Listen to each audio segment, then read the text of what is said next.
India का 89% youngster सिर्फ इस बात को लेकर डिप्रेशन में जा रहा है क्योंकि वो हर दिन एक गिल्ट, एक अफसोस में जी रहा है। पता है अफसोस किस चीज का?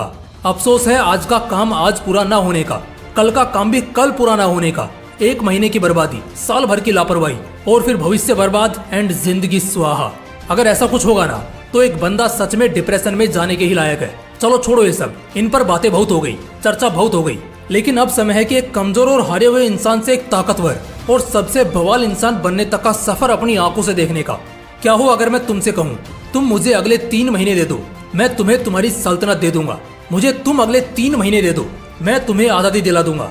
तुम मुझे अगले 3 महीने दे दो, मैं तुम्हें फकीर से अमीर बना दूंगा। जी हाँ, सिर्फ 3 महीने, ना 5 साल, ना 2 साल, ना 1 साल और ना ही 6 महीने। बात है तो सिर्फ 3 महीने की। मैं आगे कुछ बताकर तुम्हारी जिंदगी बदलूं, उससे पहले ना मैं तुम्हें कुछ एहसास कराता हूँ।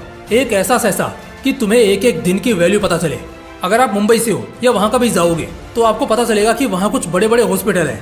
नाम नहीं ले सकता, लेकिन कई ऐसे ट्रस्ट के या कुछ बड़े हॉस्पिटल ऐसे हैं ना जहाँ मरीज वेंटिलेटर पर पड़े पड़े जिंदगी और मौत के बीच दर्दनाक नर्क को हर दिन झेल रहा है। वो जिंदगी की भीख मांग रहा होता है।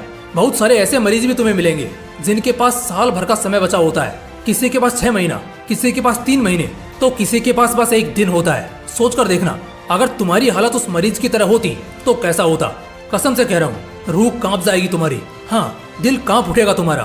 फिल्मों में ऐसा देखना तो बड़ा इंटरेस्टिंग लगता है, लेकिन रियल लाइफ में जब भी ऐसा होता है ना, आदमी की फटके हाथ में आ जाती है, रूह कांप जाती है, उसकी काया पलट जाती है। जब एक इंसान को पता लगता है कि उसके पास सिर्फ और सिर्फ कुछ दिन या कुछ महीने ही बचे हैं जीने को, तो ऐसे में वो क्या करता है मालूम है?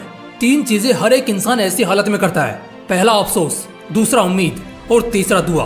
भगवान का लाख शुक्र मनाओ कि तुम्हें इनमें से कुछ भी करने की जरूरत नहीं है, क्योंकि तुम्हारे पास सिर्फ 3 महीने या 6 महीने नहीं, बल्कि तुम्हारे पास 60-70 साल की पूरी जिंदगी पड़ी है। कोर्ट जब वारंट भेजता है तब आदमी को समझ आता है कि आजादी के दिन पूरे हुए, अब जेल की हवा खानी है। उसी तरह जब भगवान डॉक्टर बनकर वारंट हाथ में देता है ना, तो एक इंसान मान ही नहीं पाता, लेकिन ये हकीकत है कि वो अब ज्यादा दिन का मेहमान नहीं है, बल्कि कुछ ही दिनों का मेहमान है। सुधर जाओ दोस्त, इससे पहले वो ऊपर वाला तुम्हें वारंट भेजे। सुधर जाओ और बदल लो खुद को। अगर Subscribe now and press the bell icon. Never miss an update.